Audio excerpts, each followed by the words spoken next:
C'est à l'occasion d'un stage dirigé par Raymond Gros à la salle Omnisport d'Arcachon que nous sommes partis à la rencontre du club de Krav Maga.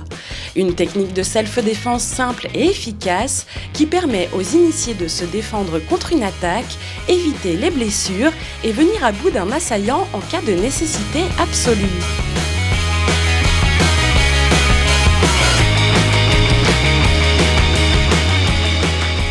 Le club existe depuis mars 2016 sur Arcachon et nous avons dépassé les 50 adhérents ce mois-ci.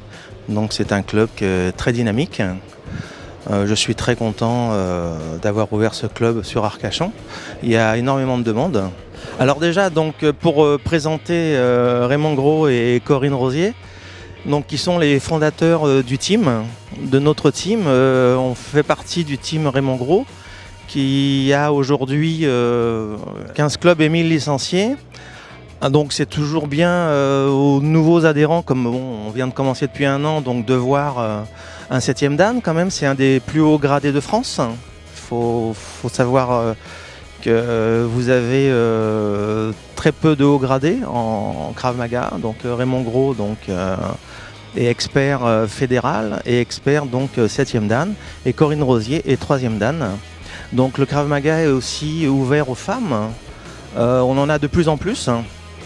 Et je voulais montrer aussi à mes élèves débutants le haut niveau chez les femmes et le haut niveau justement chez les hommes pour qu'ils puissent évaluer leur progression. Le Krav Maga est un art martial de self-défense qui vient au départ des militaires israéliens, services secrets israéliens. Et depuis quelques années, ça s'est plus diversifié au niveau des civils. Et donc en France, il y a un développement qui se ressent de plus en plus.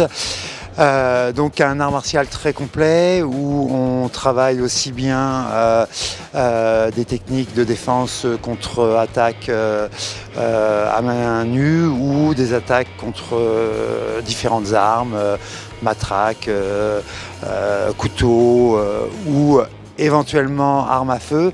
Sachant qu'en réalité, sur une arme à feu, la meilleure des défenses, c'est simplement de donner un portefeuille ou un portable pour sauver sa vie, mais dans certains cas, quelques notions peuvent permettre quand même d'éviter des gros problèmes. Dans les entraînements, il y a toujours une partie physique et dans cette partie physique, on travaille le cardio, on travaille le renforcement musculaire, l'assouplissement. Et puis après, un travail à deux sur des applications concrètes de situations, différentes situations. Mais d'abord et avant tout, je dirais que c'est plus la confiance en soi que l'on développe qui fait qu'en réalité, quelqu'un qui est bien dans sa peau, qui est bien dans sa tête, qui est sûr de soi, va éviter une confrontation, va éviter une agression et on va être plus sur ça que être dans la confrontation directe.